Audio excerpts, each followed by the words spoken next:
Hello అందరికీ welcome back to my channel. ఈరోజు ఒక కొత్త రెసిపీ అని నేను అనుకుంటున్నాను. ఏంటంటే మార్నింగ్ చేసిన ఇడ్లీలు మిగిలాయండి.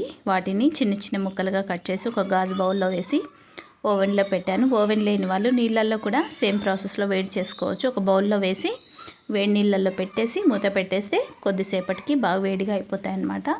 ఇప్పుడైతే దీనికి ఒక కారం రెడీ చేయాలి. వెల్లుల్లి, ఉప్పు, కారం, జీలకర్ర వేసి ఇలా కచ్చా పచ్చాగా దంచుకోవాలి. ఇప్పుడు ఈ కారం అంతా కూడా ఒక బౌల్లోకి వేసేసుకొని ఈ ఇడ్లీలు కూడా వేడైపోయాయండి. వీటిని ఈ బౌల్లోకి వేసేసి బాగా మిక్స్ చేయాలి. మిక్స్ చేసే ముందు ఒక 2 స్పూన్స్ నెయ్యి వేసేయాలి. చాలా బాగుంటుందండి. మిగిలిపోయిన ఇడ్లీలతో కొత్త రెసిపీ అన్నమాట. నాకైతే నచ్చింది.